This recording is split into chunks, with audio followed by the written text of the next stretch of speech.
We aren't losing our minds. We're losing the version of our minds that was designed to keep us small. On April 25, Uranus enters Gemini, something that hasn't happened in the last 84 years. This is a system rewrite of our collective minds. Today, I'm giving you the map for this terrain, the warning for false certainty on April 13th, and why we must respect our biological limits in this age of acceleration. We move into the part that changes everything.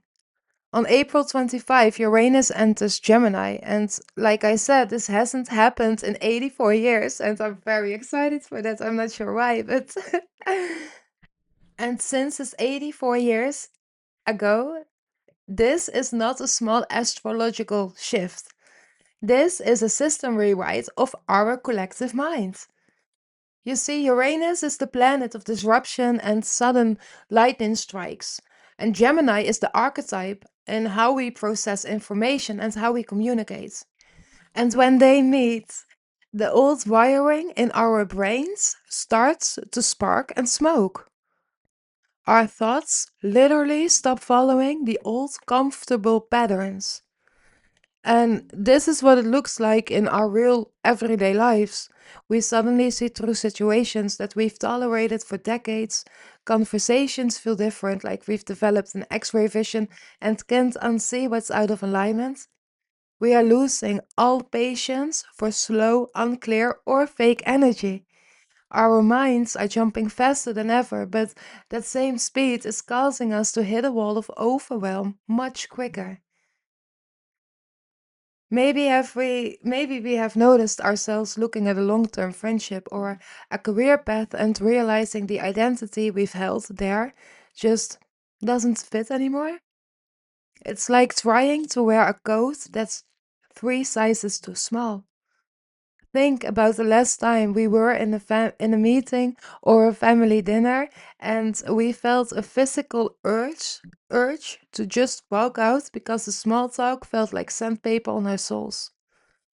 That isn't us being quote unquote difficult.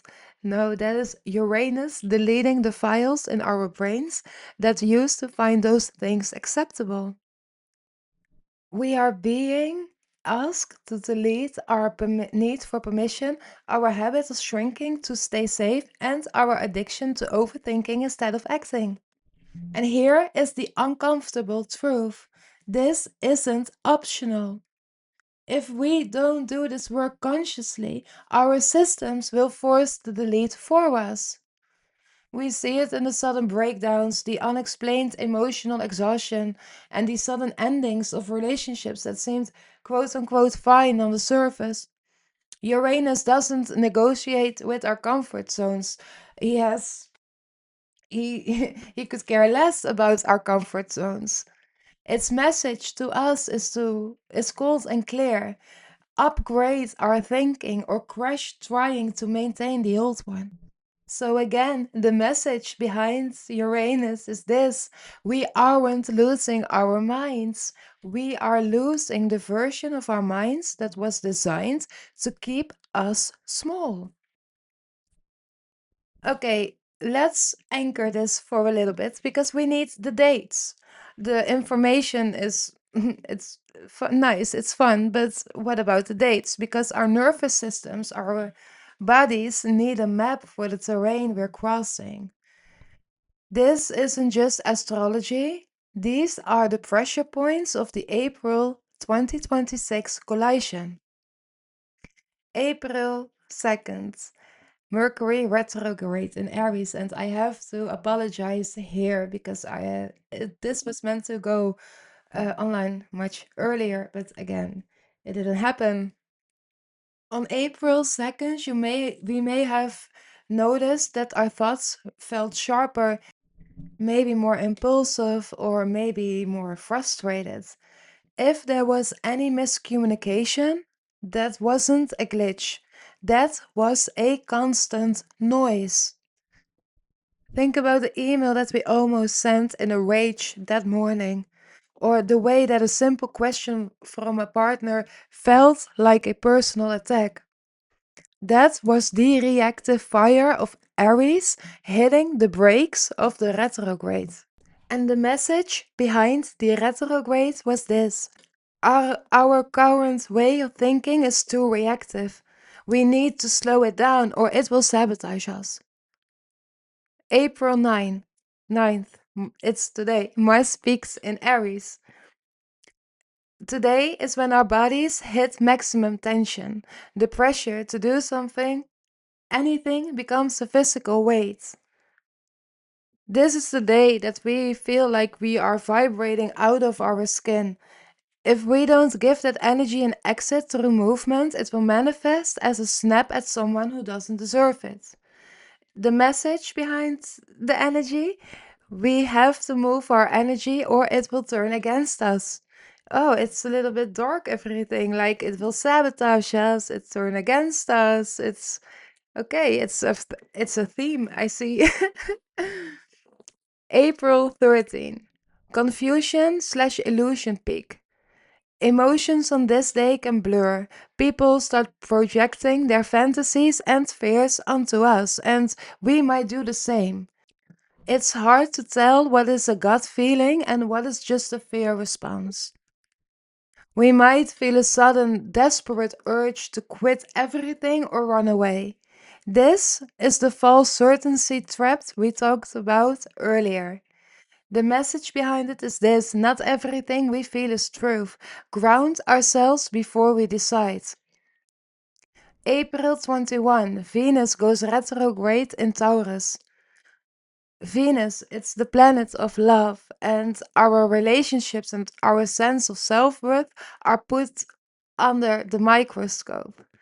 Our old attachments, the things we cling to for security, like quote unquote security, false security, begin to surface. We might find ourselves tolerating a dynamic we know is dead, simply because the known feels safer than the unknown. And the message behind it is this: what we accept reveals what we believe we deserve. April 25, Uranus in Gemini. This is the beginning of the irreversible mental shift. It is fast, it is sudden, and it is the point of no return for our old identities. This is the aha moment that ruins the old us. We realize that we can't go back to where we were on April 1st, even if we tried. And the message behind this day is: we need to think differently, or we stay stuck in cycles that we've already outgrown. And this is the raw truth, because these dates aren't here to make us anxious, they are here to give us context. When the pressure spikes on the 9th or the confusion hits on the 13th, we can look at the calendar and realize: this is the event. I am not breaking, I am just navigating the collision.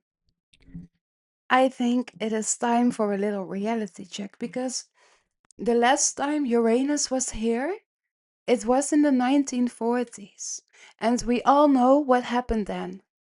The entire world map, both physically and ideologically, was torn up and redrawn.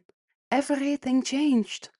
This isn't just a fun fact, it is a blueprint for the level of disruption we are currently navigating in this April 2026 window. In the 1940s, we saw the ultimate high speed collision between the old world and a terrifying unknown future. Systems that had stood for centuries collapsed in a matter of years. We saw the rise of global communication, the birth of the nuclear age, and a total shift in how humans perceived power and borders. It was a decade of no turning back. Think about the physiological weight of that era. One day you are living in a predictable traditional world, and the next, the rules of reality have completely shifted. That same feeling of the ground moving under our feet is what we are experiencing now, but more on an internal, digital, and frequency level. Just as the 1940s forced humanity to reorganize how it functioned as a collective, April 2026 is forcing us to reorganize how we function as individuals. We are seeing the mental delete play out on a global scale. The old stories of how safety and work and connection look are being incinerated to make room for what comes next. The raw truth is this: history doesn't repeat, but it certainly does echoes. The 1940s wasn't a comfortable decade, it was a crucible. And like those who lived through it, we are being asked to find a core of inner stability that doesn't depend on the outside world staying the same, because it won't. The only thing certain is that the world's always changing. The message behind it is this: the 1940s redrew the world. April 2026 is redrawing us. We need to stop mourning the old map because that doesn't lead anywhere anymore where we are going. 84 years ago, the last time Uranus was in Gemini, urgency wasn't a feeling, it was a survival requirement. It was air weights, sirens, and immediate life altering decisions. There was no time to overthink because overthinking meant you didn't survive. That energy is still in our collective DNA. Now look at our life today in April 2026. The sirens have been replaced by the ping of a notification. The battlefield is our inbox and our social feed. We are living in a permanent state of survival mode, but there is no actual bomb dropping. The Mars and Aries energy, April 9th, today, is screaming at us to act now, while the Uranus and Gemini shift, April 25, is flooding us with constant crisis headlines. We are being pressured to move at a speed that humans weren't built for. The raw truth message behind it is this: not everything is urgent. We have to learn how to pause inside that urgency. The most radical act of rebellion that we can take right now is to refuse to be rushed. When the world tells us that we must decide, must act, or must panic, that is exactly when we need to stop. A high speed collision only hurts us if we are trying to outrun it. If we pause, we become the still point in the center of the crash. We need to stop letting the collective static dictate our heart rate. Our nervous system, our bodies is a temple, not a transistor. Transistor radio for the world's chaos. In the 1940s, the radio was the heartbeat of the home, but it had boundaries. We gathered around a wooden box, but at a specific time to hear a specific voice tell us what was happening in the world. And that shaped our reality. But when the broadcast ended, the silence returned. We had space to process, to talk to our neighbors, and to breathe. Information was a guest in our home and not an intruder. Our reality isn't just shaped by a broadcast, it is engineered by algorithms we can't see and don't control. We are living inside a 24/7 digital feedback loop that never sleeps and never offers silence. These systems aren't just giving us news, they are curating our very perception of what is possible, what is dangerous, and who we should fear. We don't just consume the information anymore, we vibrate with it. It has moved from the radio on the table to the device in our pocket, and finally, it goes into the very wiring of our nervous systems. We see this in how we can no longer just check the weather without being hit by a headline that triggers our survival midbrain. We see it in the way our For You pages create a digital hall of mirrors where we only hear echoes of our own anxieties, making the world feel smaller and more hostile than it might actually is. Think about the last time we felt a sudden spike of phantom anxiety. Was it ours? Or was it the frequency of a viral video that we watched 30 seconds ago? We are being tricked into thinking that the loudest voice our head is our own intuition when often it's just the residual static of a machine that profits from our outrage and our fear. The honest truth is that we have traded our sovereign intuition for a digital feed. We are drowning in data and calling it knowing, yet we've never been more disconnected from our own inner truth. In this April 2026 timeline, the high speed collision isn't just happening in the world, it is happening in our minds. And if we don't learn how to curate our input, we become nothing more than a transistor radio for the world's chaos. We are what we consume, and what we consume shapes how we think. So that means we must choose our frequency carefully. In the 1940s, our societal roles changed drastically and overnight. The world demanded we become something else to survive. Farmers became soldiers, homemakers became factory workers, and children, they became part of a collective effort. Our who was defined by the what the world needed from us. Identity was a uniform that we put on. It was a physical shift in how we moved through the world to meet a global crisis. And now our identity shift is internal, it's psychological, and often feels dangerously unstable. We aren't being asked to change our jobs as much as we are being forced to change our souls. In this April 2026 timeline, our sense of self is fluid and evolving. We are looking in the mirror and realizing the person we were even a year ago, the one who played small, the one who stayed nice to keep the peace, or the one who lived for others is effectively dying. We see this in the way we suddenly feel allergic to old friendships or environments that used to feel safe. We see it in the high-speed collision between who we were thought to be and who we are actually becoming. Think about that internal buzzing or the sudden sharp anxiety that hits us when we try to go back an old habit or a people-pleasing behavior. That isn't a block. That is our system rejecting a version of us that no longer fits. We are shedding skins at a rate that our ancestors never had to endure. It feels like a mental delete because we are literally clearing the cache of our old personalities to make room for a higher frequency. The raw truth in it is this: we are terrified of our own evolution because we've been taught that consistency equals safety. But in this era, staying the same is the greatest risk we can take. We are the architects of a new human identity, one that isn't tied to a role but to a vibration. The friction we feel isn't the breakdown, it is the heat of our own expansion. We are allowed to outgrow who we were. As a matter of fact, we have to. In the 1940s, we witnessed a rapid physical innovation that should have taken us decades. Because of the pressure of the war, we saw the birth of the jet engine, radar, and the very first programmable computers.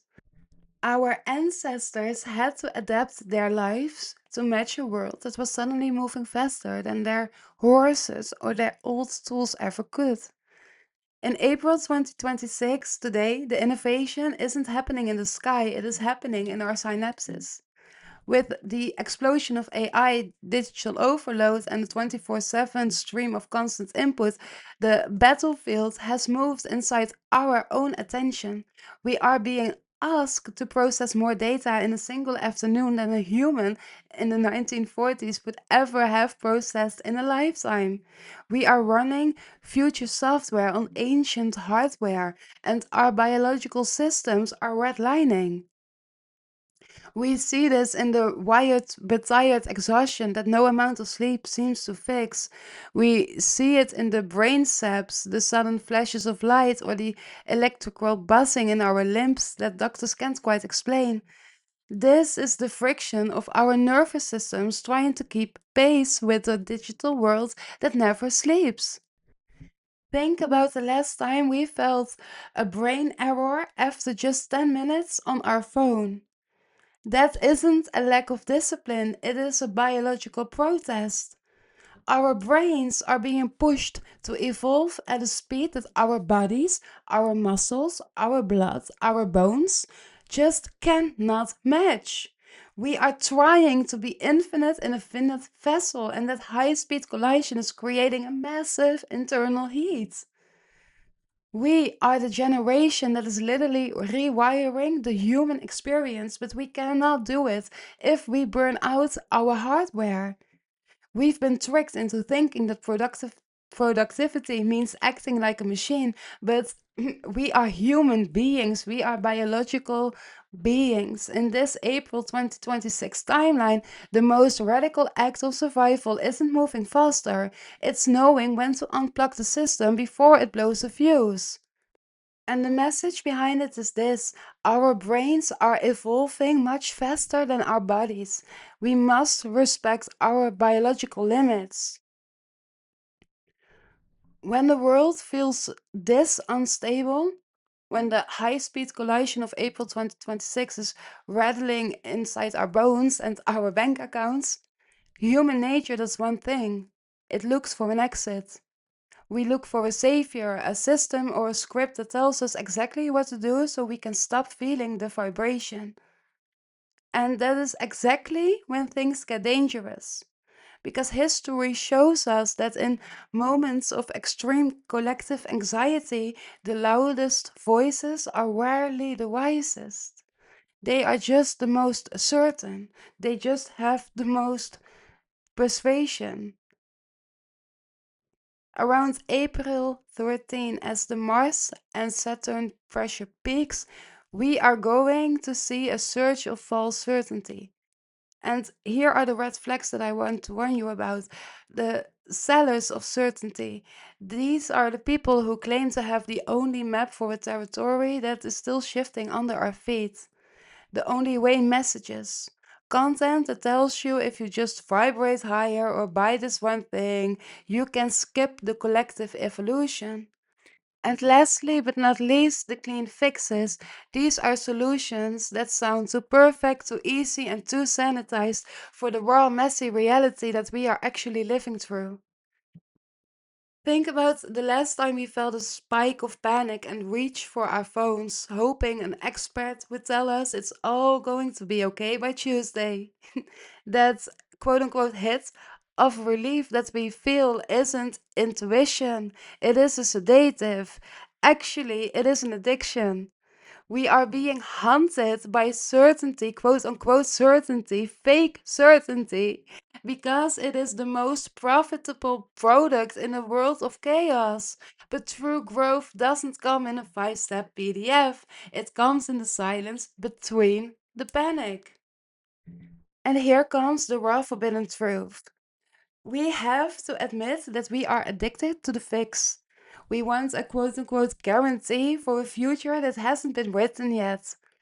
And here is the truth of the energy of April 13, because if it feels too certain, too clean, or too easy, then it's not grounded.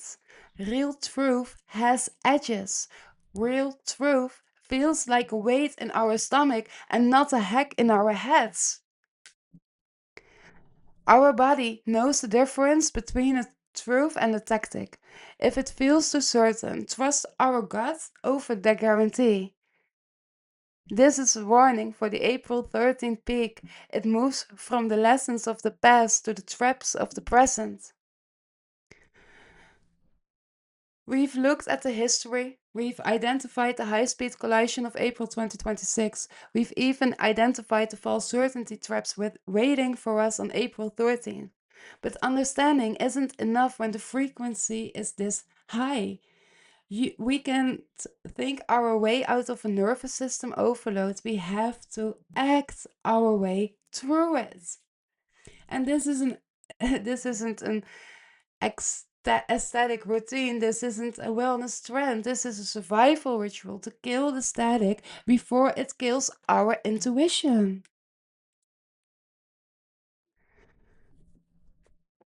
We've mapped the collision. we've identified the pressure points of April 2026, and we know now that April isn't here to comfort us, but it's rather here to wake us up through our body. And here is the final truth of the Nyx frequency. Information is just noise until we turn it into embodiment. And you can watch this video and go back to the old you, the one that tolerates the static. Or we can choose to be the version of ourselves that is actually being rewired for what's next. If you feel that buzzing under your skin and you know you can't navigate this transition alone, I invite you to join deeper. I started a Patreon which is called Echoes Within, and on there I am going to offer more personal and more in depth discussion tools and, of course, energetic themes. I want to thank you all so very much for being part of the frequency and for listening to me. If this landed for you, let me know in the comments. What is the part that you actually don't want to see but gets mirrored right now on this period of time? Just one word. I'm very curious about it. Again, thank you so much for listening. I'll see you in the next episode, or maybe I'll see you on Patreon. This was Nyx. Remember, frequency is power. Bye.